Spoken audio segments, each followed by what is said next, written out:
Hey, welcome back to the show. I thought I'd take a break this week from dialing in tones, and I get so many questions about all the gear that I have, how I've got it set up, how things are wired, and there is really just a whole lot going on in this little room and it's hard to just keep up with, but I'll do my best. I'll give you a tour, I'll show off all the gear, how things are set, and stick around.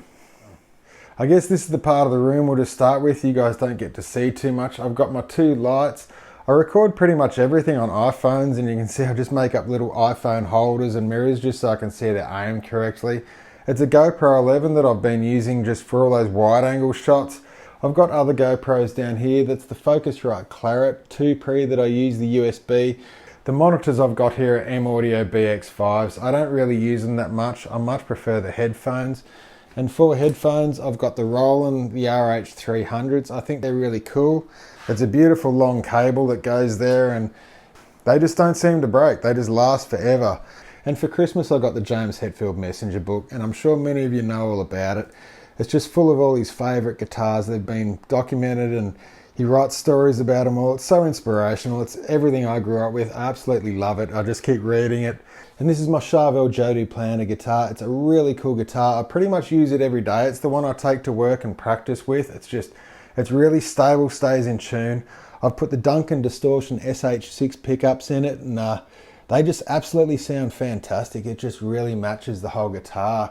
And this is the only bass that I currently own. ESP did the Vintage series a few years back, and it reminded me so much of Steve Harris, and he's my absolute go-to for bass playing. I've put the Steve Harris Seymour Duncan pickups in it, the Godot bridge.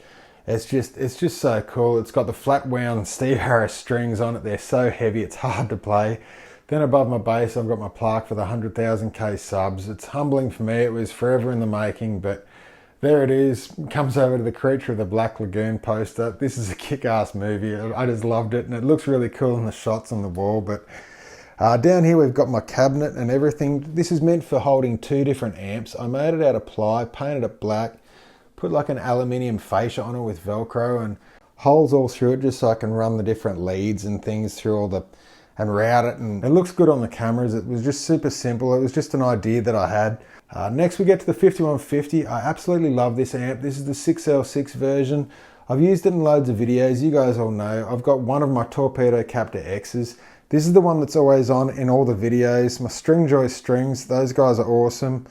And then over the top, this is the area I use just to keep things all neat and tidy. I've got all my speaker leads down here that I can connect up to the Torpedo Captor X. They're all labeled for the different amps and everything just so I can run them all. All my power options, everything to turn things on. It helps so much just keeping things neat and stopping cabling from getting all wrapped up and huge mess and bird's nest. Everything's just really clearly marked, and I can just swap it one for one, quickly change the Captor X, get to the next show. Now we get to my Jackson KVX. I absolutely love this guitar. It's a 2019 model. It's got an original Floyd Rose that I upgraded to it. It's got the Dimebag set in it at the moment. It used to have SH6 set. I found that really good in it, but it's such a cool guitar to play. It stays in tune beautifully. It's got the rosewood fingerboard. To me, rosewood sounds better than ebony. It's just a really cool guitar. I should just mention the skate decks now. I grew up with all this as teenagers, and I just absolutely love this area of skateboards, all the different shapes, all the different concaves, the artwork on them. They're just so iconic. I ride them every day. I pump in the bowls. I need the fitness. It's just so much fun. But all these are reissues, but I've got an original Mike McGill. And then just quickly around the room, you all know the Dave Mustaine VMNT. This is Korean made. It's really cool. I got this in '08 as a present, and it's one of my favorite guitars. Really heavy sounding, really meaty. Use it in loads of videos.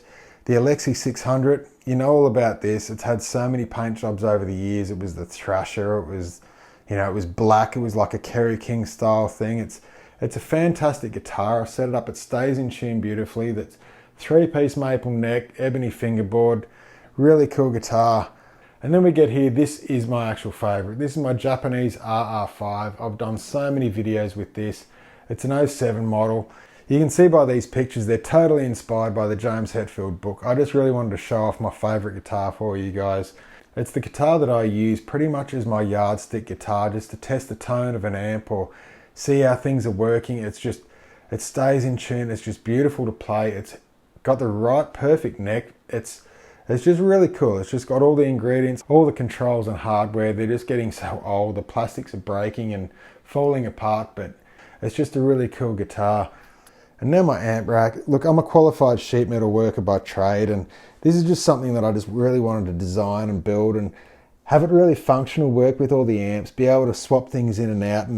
But I want it to look really cool too, almost have like that road case appeal to it. And it's tough as nails, holds all the amps, they look cool in the shot. I find I just keep adding different things to it just so it works, and it's got to be totally functional in the room. It's just got to work for me. We get next, this is my SHELO Cow. It reminds me a lot of like the Kirk Hammett KH2, but I love this guitar. It shouldn't have left the factory though, as it had loads of flaws when I bought it. I've done many videos, I won't go on about it today. There's just too much in the room to talk about. And then for my amps, I love my amps just as much as the guitars. This Victory VX Kraken sounds so awesome. The 2 channels it's got, it's absolutely killer. You guys just need to have a try of this in a store or something. It's just so punchy and it's brutal, it's unreal. And then the Marshall JSM 800, this amp is just so simple, it's so punchy, it's 1 channel at a time, you just dial it in, it hits you in the guts, it's just such a cool amp.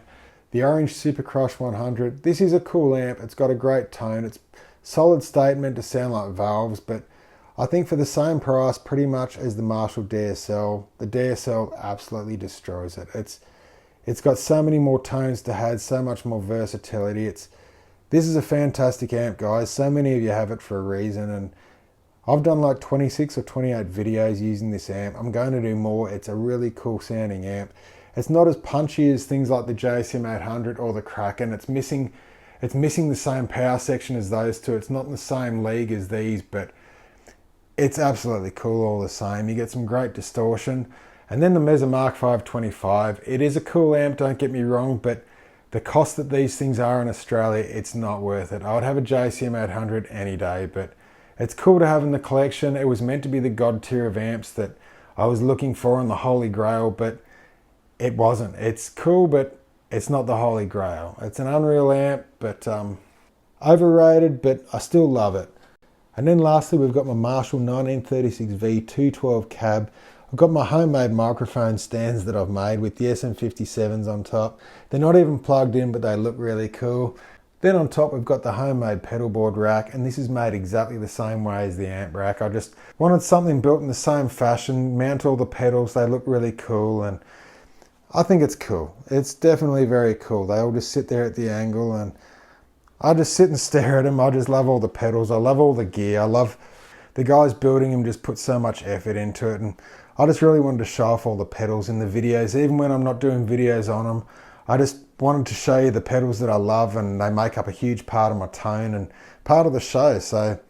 But all that being said, guys, I really hope you enjoyed the tour of the little room. There's a lot going on in here. I would have loved to just talk about each thing for a lot longer, but it's probably a long video as it is. But until next time, guys, take care. Bye.